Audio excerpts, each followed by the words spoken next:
오늘 장의 중심이 될 중요한 이슈앤 전략을 통해 정리해보도록 하겠습니다. 야천투자연구소 남인호 소장, 헤르메스 스탁 하청환 본부장, IM증권 이화진 과장, 권혁준 경제평론가와 함께하겠습니다. 안녕하세요.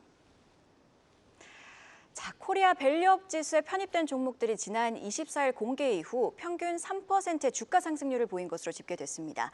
100개 종목 가운데 80개 종목의 주가가 올랐는데요. 계속해서 주가 상승 기대해봐도 될지 남인호 소장님께 여쭤보도록 하겠습니다. 네, 오늘 저희 머니플러스에서 정말 고귀한 분이 오셨네요. 이혜은 앵커. 네, 맞습니다.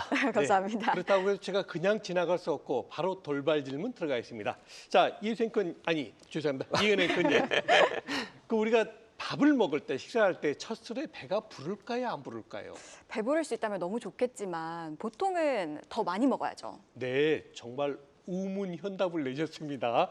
맞습니다. 여러분, 지난주 24일이었죠. 밸류업 100 지수가 발표됐는데 물론 저도 그렇습니다. 많은 투자자분들이 왜 내가 가지고 있는 건 빠졌지? KB금융 들어가야 되는 거 아니야? 다들 이러실 겁니다. 그러나 우리 속담에 있듯이 첫 술에 배가 부를 수가 없습니다. 저는 그래도 비교적 이번에 거래소에서 발표한 밸류업 100 지수는 매우 시장을 잘 견인한 그런 대표 지수가 될 가능성이 높다라고 봅니다.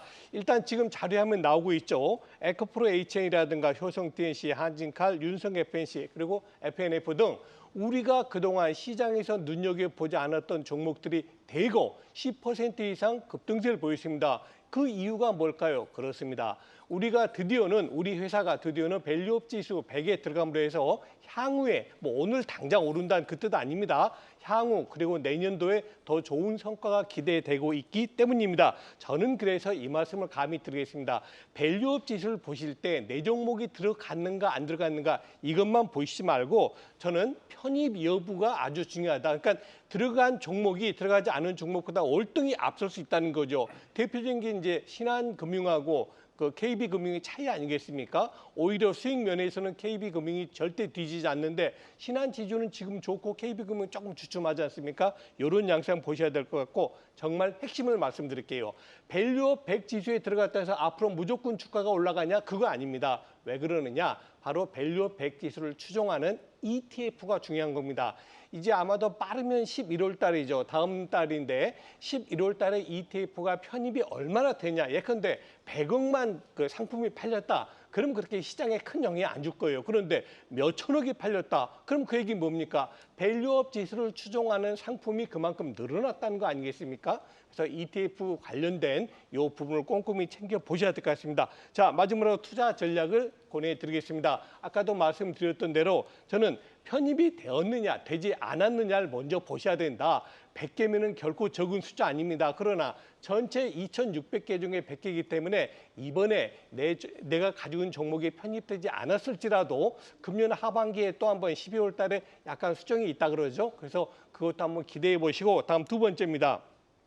수급 측면에서 볼 때 아까 말씀드린 ETF가 얼마나 팔리냐에 따라 가지고 이 밸류업 지수가 진짜 우리나라의 코스피 200 그리고 코스피 못지않게 대표 지수가 될 수 있느냐 없느냐를 그 향후의 방향을 결정할 겁니다. 꼭 ETF 판매 동향 확인해 보시고요. 마지막으로 말씀드립니다. 여러분이 가지고 계신 종목을 내가 얼마에 샀다 이것보다 더 중요한 게 있습니다. 내가 그 종목을 몇 퍼센트 내 계좌 전체 포트폴리오에서 몇 퍼센트 가지고 있느냐가 아주 중요합니다. 마찬가지로 밸류업 100 지수에서 이 종목이 차지하고 있는 비중이 몇 퍼센트인가 꼭 꼼꼼하게 점검하시면 좋겠습니다. 네, 그 비중 따지기 귀찮으면 나중에 그냥 ETF 사면 되겠네요. 네, 밸류업 지수 ETF 11월에 나올 예정입니다. 밸류업 지수를 발표한 지 오늘로 5거래일째가 됩니다. 주가 상승에 대한 일부의 과도한 기대도 있는 만큼 종목별로 모멘텀하고 주가 흐름 꼼꼼하게 살펴보셔야겠습니다. 자, 다음 소식입니다. AI 열풍이 불 꺼진 발전소에 다시 빛을 밝히고 있습니다. 마이크로소프트가 폐쇄한 원전을 AI 데이터 센터 전력원으로 활용하면서 원전주가 미국하고 한국도 마찬가지입니다. 수혜주로 떠오르고 있죠. 하창환 본부장한테 자세하게 들어보겠습니다. 네, 말씀 주신 것처럼 최근에 이제 미국 시장에서는 원전주들이 굉장히 좀 강하게 상승 기조가 나왔습니다. 뭐 대표적으로 이제 콘스텔레이션 에너지라고 원전 1위 기업이죠. 아마 오래 하신 분들은 다들 아실 텐데 그 기업의 주가가 최근에 고가를 또 사상 최고치를 또 뚫었고 상당히 좋은 기조가 만들어지고 있습니다. 앞에서 얘기해 주신 대로 이제 MS와의 이런 계약을 통해서 경제성에 대한 그런 요인으로 좀 폐쇄를 했었던 그런 원전을 다시 재가동한다라는 소식이 만들어졌기 때문인데요. 이렇게 최근에는 멈춰있는 원전을 다시 한번 재가동하는 그런 사례들이 상당히 많이 늘어나고 있고 다른 나라들에서도 이제 탈원전에서 다시 원전 시대로 돌아오고 있는 그런 상황입니다. 아무래도 이제 에너지원에 대한 수요가 많이 늘어나다 보니 원전으로 그 수요도를 좀 채워 나가려는 움직임이 만들어지고 있는 상황이고요. 아무래도 재생에너지를 만들어 나가고 있고 뭐 설치량은 앞으로 늘어나겠지만 이게 설치하는데 생각보다 시간이 굉장히 오래 걸립니다. 뭐 해상풍력 같은 경우도 한 7에서 10년 이상 봐야 되는 상황이고 그나마 제일 빠른 건 뭐 태양광 패널이긴 한데 뭐 태양광 같은 경우도 아무래도 기후 변화라든지 이런 요인들로 인해서 뭐 폭발적으로 늘리기는 좀 어려운 상황이죠. 그리고 그걸 하기 위해서는 이제 초고압 변압기라든지 기타 부분이 필요한데 이거 역시도 좀 시간이 필요합니다. 그래서 아무래도 이제 원전에 대한 이슈는 앞으로도 계속 될 것 같고요. 또 체코 관련해서도 뭐 우리나라 기업이 MOU 최다 맺었다라는 기사도 한국경제신문에 오늘 지면으로 좀 나와 있는데 그만큼 최근에 원전 관련된 이슈들이 좀 많이 불거지고 있는 상황입니다. 그 선두 주자에서는 이제 AI가 있는 상황이고요. 뭐 단계적으로는 고점론이 일부 나오기는 했습니다만 앞으로 뭐 이제 이런 글로벌 기업들이 계속적으로 투자를 확대하고 있는 현 시점에서 에너지에 대한 수요는 앞으로 늘어날 수밖에 없는 상황이고요. 지금 기조가 기존에 있는 가전기기라든지 이런 기기에 AI를 탑재하는 방향으로 가고 있기 때문에 앞으로 수요도들은 앞으로 늘어나면 늘어났지 줄어들기에는 상당히 좀 어려운 상황이다라고 보시면 될 것 같습니다. 그래서 수출발 모멘텀 그리고 글로벌 기업에 대한 이슈들, 전력에 대한 소모량 증가에 대한 이런 흐름들이 유지가 되기 때문에 앞으로 에너지원에 대한 부분들은 계속적으로 관심이 필요하다라고 보고 있고요. 우리나라에서는 뭐 다양한 원전 기업들이 있지만 좀 중장기적으로 본다라고 한다면 두산 에너빌리티 그냥 딱 하나만 보셔도 저는 괜찮지 않을까 정도로 정리드리겠습니다.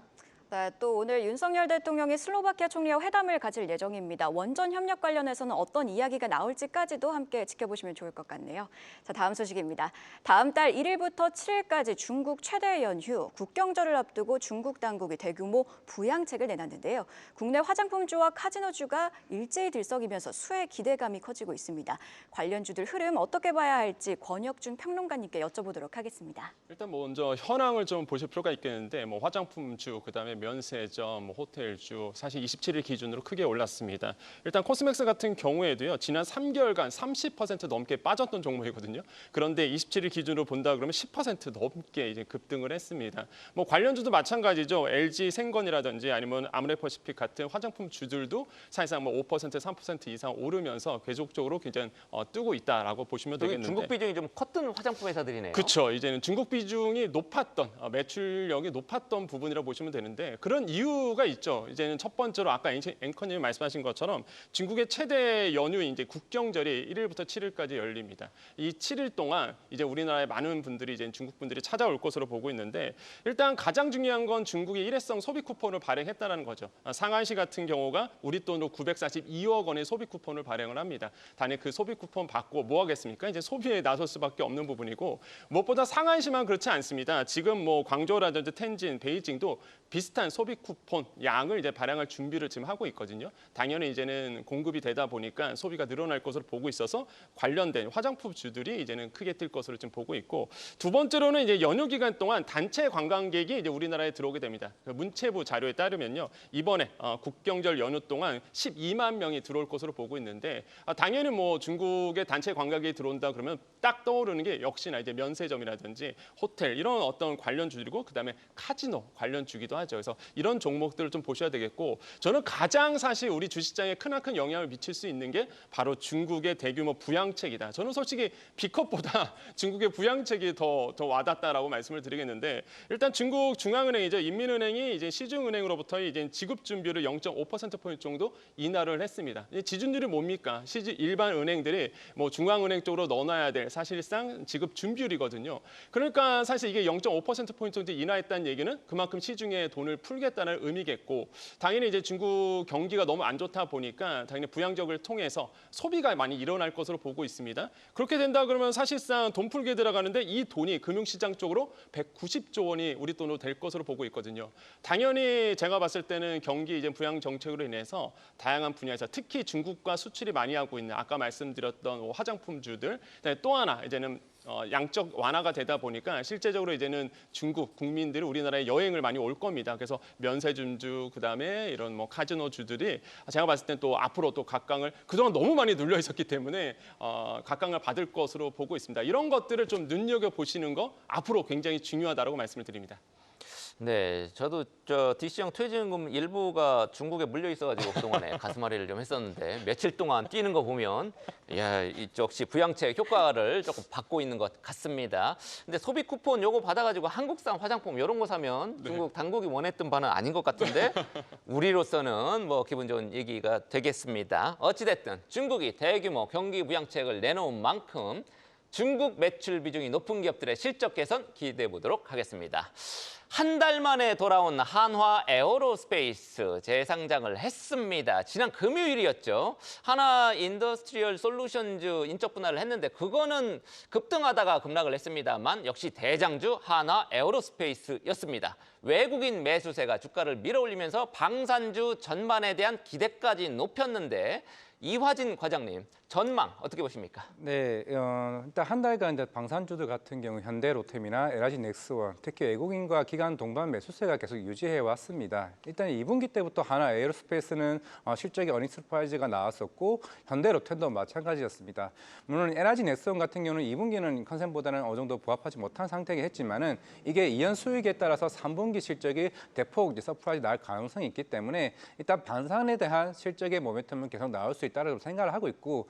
물론 이제 최근에 LG 넥스원도 이제 천군 관련, 이라크 관련 3조 한 7천억에 대한 공급 계획을 맺었습니다. 결국 현대롭텐도 조만간에 폴란드 K2 전차에 대한 2차 이제 수주 계약이 있을 거고, 뭐 슬로바키아, 그 루마니아와 같은 일단 유럽 국가들의 다양한 이제 지금 수주 모멘텀이 기다리고 있다는 소식이 제가 봤을 때는 좀 방산주에 대한 전망이 좀 좋지 않을까 좀 생각하고 있습니다.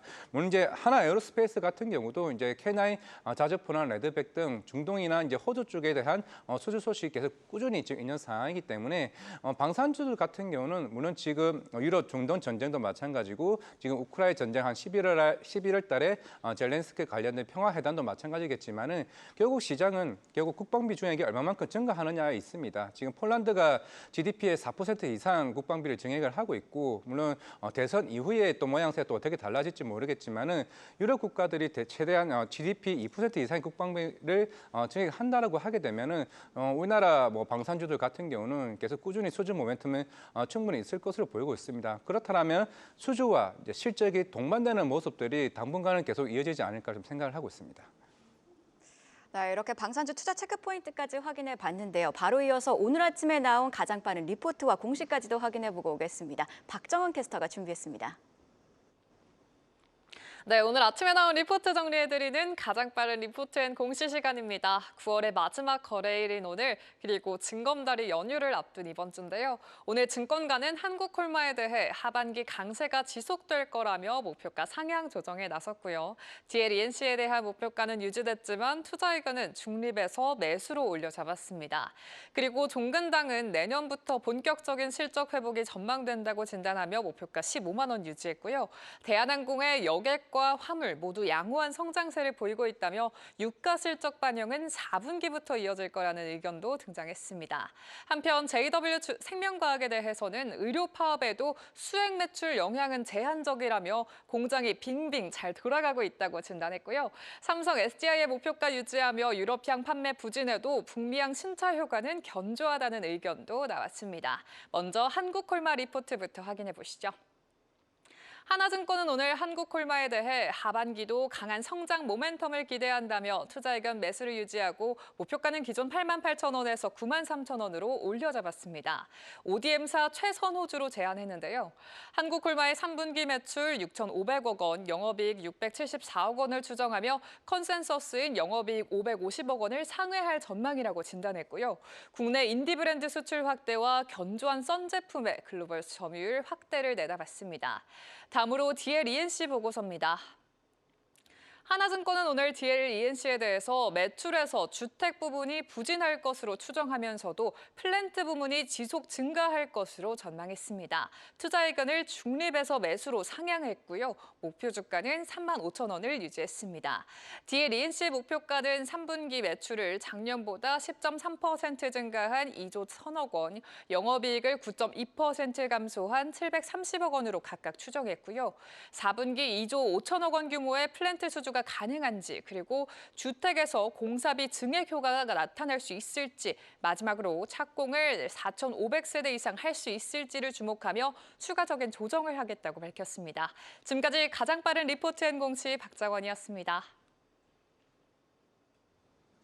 네, 방금 속보 하나가 전해졌습니다. 8월 산업생산 지표가 발표가 됐는데요. 1.2% 증가하면서 4개월 만에 플러스 전환했다는 점 함께 참고해 보시면 좋을 것 같습니다. 자, 그럼 계속해서 이어가 보도록 하겠습니다. 2차 전지주가 부진한 실적 전망에도 불구하고 이달 두드러진 주가 상승률을 보이고 있습니다. 남인호 소장님, 단기 반등인지 혹은 추세적인 회복인지 어떻게 봐야 될까요? 네, 저는 단기 반등보다는 추세 회복이 될 가능성이 높다, 이렇게 지금 현재는 보고 있습니다. 제가 아까 우리 예은 앵커님에게 질문이 매끄럽지 못해서 한 번만 더 질문 드리겠습니다. 예은 앵커님은 최근에 미국 시장에서 엔비디아하고 테슬라가 어떤 주가가 더 이렇게 탄력적으로 움직인다고 보십니까? 요즘에는 좀 테슬라가 탄력적으로 움직였던 것 같아요. 아무래도 10월 10일 로보택시 발표를 앞두고 좀 기대감도 있다 보니까 테슬라를 좀 주목하는 사람들이 많아졌지 않나 싶습니다. 네, 저와 거의 일치된 그런 생각이신데요.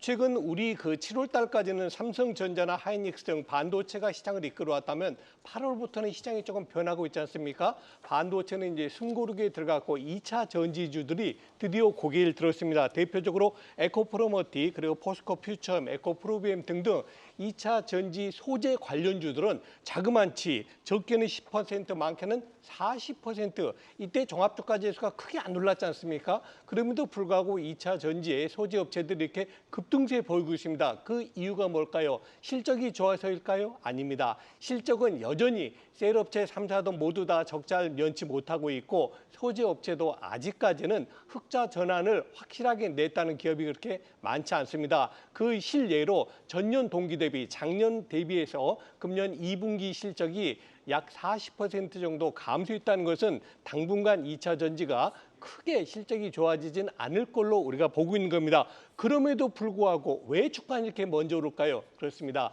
보통 주가는 이런 경기나 업적, 실적에 비해서 약 5개월 내지 6개월 정도 선행하는 그런 특징이 있지 않습니까? 아마 그런 것으로 본다면 빠르면 내년 1분기에는 2차 전지 셀업체라든가 소재업체도 흑자 전환이 하지 않겠냐라는 기대를 갖습니다. 자, 이제 투자 전략 들어가 보겠습니다. 여러분, 방금 전에 지금 테슬라가 계속 화면에 나오고 있는데요. 불과 2달 전만 해도 엔비디아만 나왔지 테슬라 안 나왔지 않습니까? 이제는 테슬라가 오히려 엔비디아보다 활성적인 모습 보이고 있고, 지난 주말에 미국 시장 오른 것도 테슬라 영향 크지 않습니까? 저는 그래서 이제 과거와 같이 2차 전지에 대해서 무조건 맹목적으로 나쁘게만 볼 필요 없다. 2년간의 기나긴 악몽의 터널을 벗어나고 있다고 봅니다. 자, 이제 그럼 2차 전지 오늘 사야 될까요? 저는 오늘 사시는 건 반대입니다. 아까도 말씀드렸지만 종합주가 지수가 최근에 약보합임에도 불구하고 2차 전지주, 셀업체도 거의 15% 정도 올랐고요. 또 소재업체도 20-30% 올랐지 않습니까? 지금 바로 사시지 말고 여러분 계좌의 10% 정도는 아마도 저는 10월 달에는 조금 조정 들어오지 않을까 싶어요. 그때 꼭 10% 편입하셔가지고 금년 말이나 내년도에 2차 전지가 본격적으로 주도주에 부각이 될 때 그때 좋은 수익을 내시면 좋겠습니다.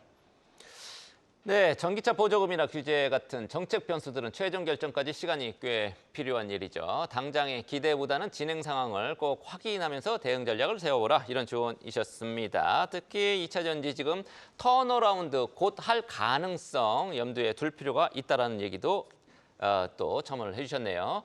자, 고려아연 말도 많고 탈도 많습니다. 경영권 분쟁이 거의 지금 이전 투구죠. 이복현 금감원장 여론전에 대한 경고 발언을 내놓으니까 거기에 대해서 양쪽이 아전인수격 해석을 하고 지금 난리가 났습니다. 시장은 영풍하고 MBK의 공개 매수 가격을 상향 조정을 했습니다. 75만 원까지.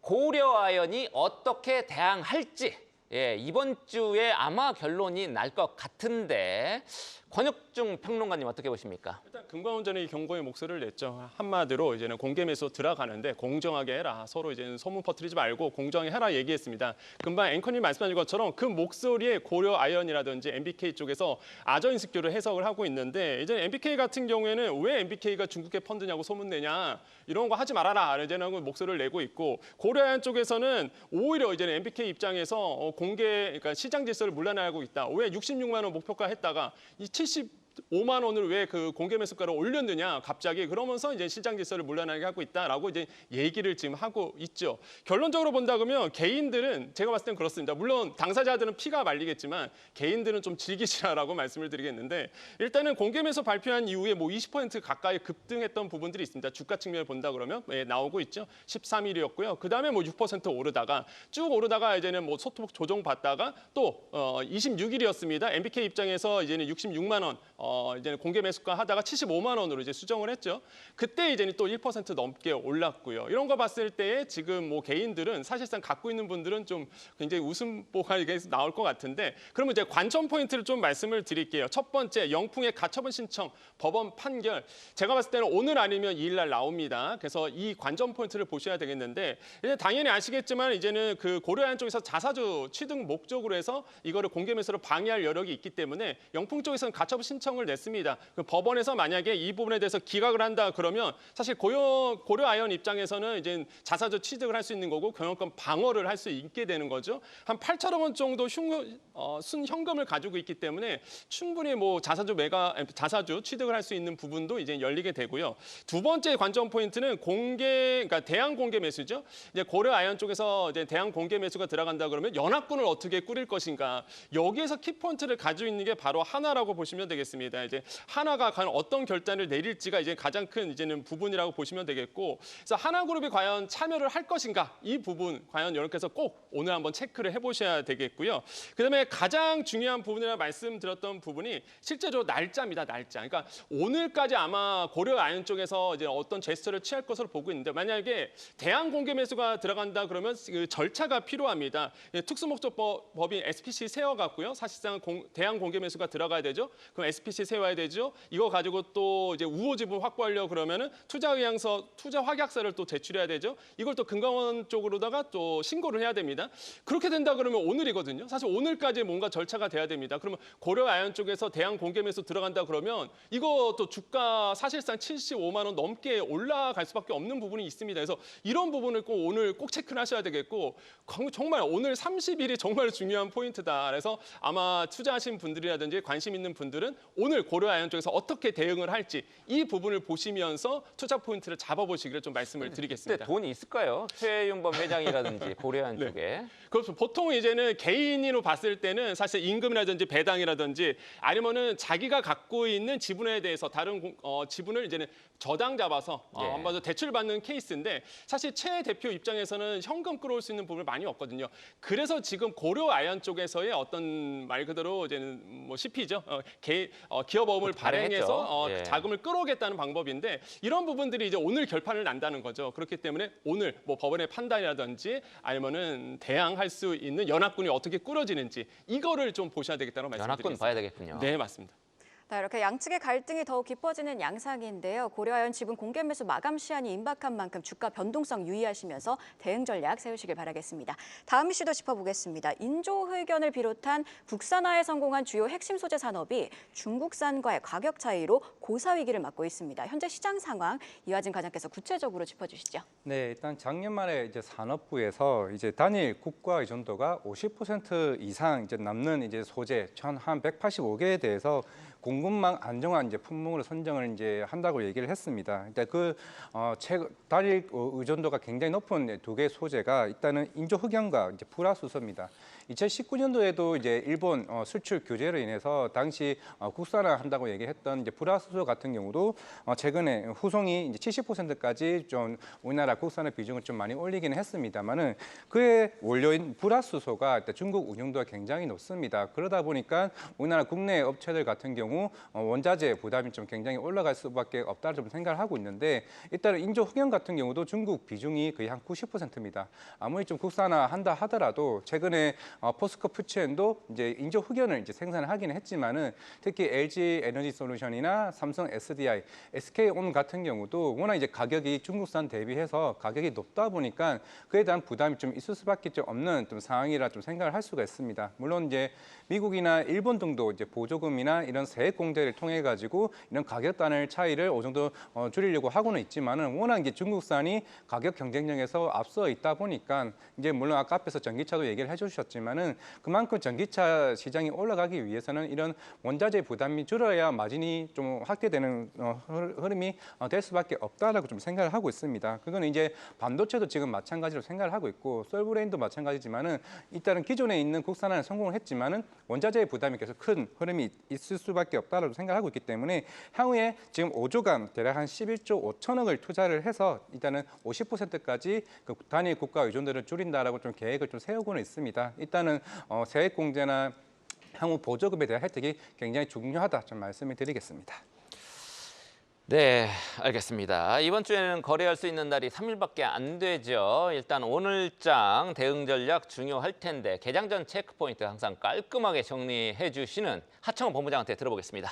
네, 일단 뭐 다들 아시겠지만 금요일 마감할 때 이제 일본 지수 선물이 급락이 나왔고 엔화 강세가 나왔습니다.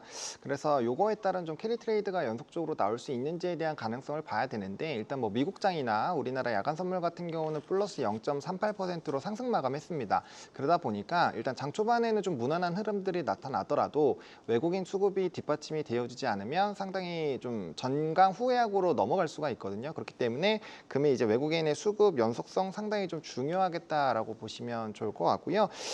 지정학적 리스크가 상당히 좀 확대가 되고 있는 상황이죠. 이게 아무래도 주말 내내 이제 지면 신문에 상당히 좀 많이 거론이 됐었던 이슈인데 이 실시간 국제 유가까지는 아직까지 크게 변동성이 없는 상황입니다. 그래서 만약에 장중에 이제 유가 선물 자체가 굉장히 좀 강하게 상승력이 나오게 된다면 거기에 따라서 이제 전쟁과 관련되어 있는 뭐 운임이라든지 방산이라든지 이런 종목군들 쪽에 수급적인 부분이 좀 연속성이 나올 수 있으니 해당 부분을 좀 보시면 좋을 것 같고 최근에 미국 쪽에서는 유틸리티 쪽이 굉장히 강하거든요. 그렇기 때문에 그러한 좀 훈풍들이 이제 배당까지 주는 우리나라 기업들에 연결되는지까지 체크해 보시면 좋을 것 같습니다. 네, 이슈앤 전략 네 분의 전문가와 함께 개장 전 꼭 체크해봐야 할 뉴스들 확인해봤고요. 전략까지도 세워봤습니다. 감사합니다. 계속해서 다양한 경제 이슈를 알고 싶다면 구독과 좋아요, 알림 설정 부탁드립니다. AI 캐스터 권미정이었습니다.